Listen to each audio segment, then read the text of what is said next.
So we've seen how beauty elements can give us a lot of control over our render in comp, but for real control we need to target specific areas of our render, and for that we're going to need mattes.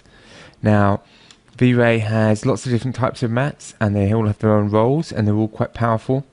We're going to look at object IDs, which as the name implies target a specific object, for example the gun, the bottle. Material IDs, which are based upon, for example, the whiskey material, the metal material, and everything that shares the same material will be on the same matte. The multi-matte pass is simply a pass which allows you to choose within that pass whether you want to use object or material IDs. And we have crypto mattes, which are a new kind of matte which was developed out of a SIGGRAPH paper. It's a relatively new feature in V-Ray. It uses an open source plugin within the compositing app and actually allows the compositor to select objects the same as you do in Maya, but within the render. And we're also going to create an ambient occlusion pass. The Chaos Group podcast describes ambient occlusion as passe. It is nevertheless kind of handy to know how to do it, and it's another example of why you might use a layer versus a pass.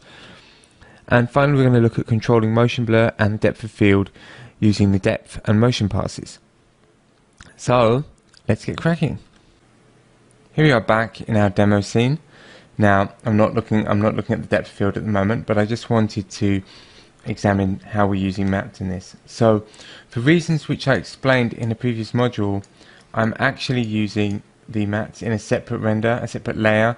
The reason for that is because I want the mattes to refract and to reflect without damaging the basic Back to Beauty setup. Now, the good thing is you can combine mattes with Back to Beauty. So if you look here within the comp, we have this material ID, which is our whiskey, glass and cap. If I look at the red channel, you see the whiskey, the green channel, you see the glass material, and the blue channel, you see the cap material. That's occluded by the leaf of the plant. And that's powering this color corrector, which is in our refraction filter. So if I go to the end of the comp and we look at this color correct, you can see that that's got the RGBA green, the green being the glass material. So that color correct is upping the saturation, bringing down the contrast, bringing down the gain. So if we look at that, we can see the glass material there, just changing so slightly. We also have this color correct here, which again is plugged in to the RGBA red, which is our whiskey material, and that is bringing down the saturation. Actually it's not, it's just gammering it down and tweaking the colors a little bit within the shadows and doing lots of things. And if we look at that, it's all limited to the whiskey material, and it just looks a lot nicer and more interesting with that color correct applied. So this matte is grading the desk, the mugs and the glasses. It's not actually grading the glasses. That glass that we're seeing there is actually where the table is being reflected and refracted in the glass. So it's the gun, mugs and the desk.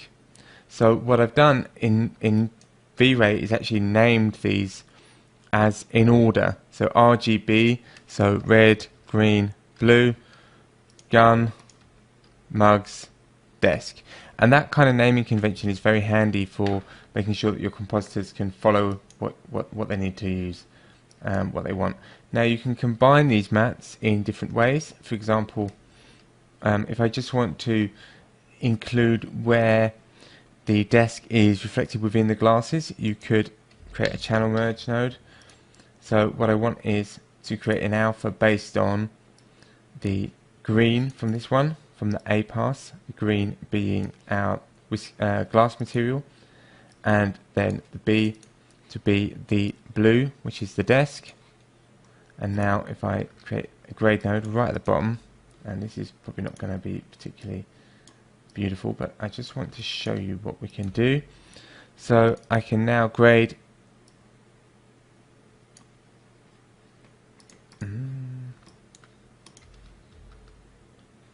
because that's unison, I want it to be in. There we are. So let's look at that again. So I can just grade how the desk is, and that's just crazy. That's just what happens when you are trying to talk and work.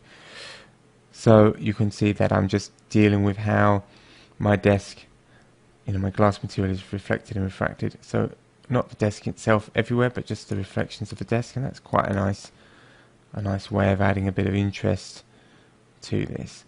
So there we go. We've obviously seen this in a bit of depth in the demo as well, so I want to get back into Maya as quickly as possible. So I'll see you there.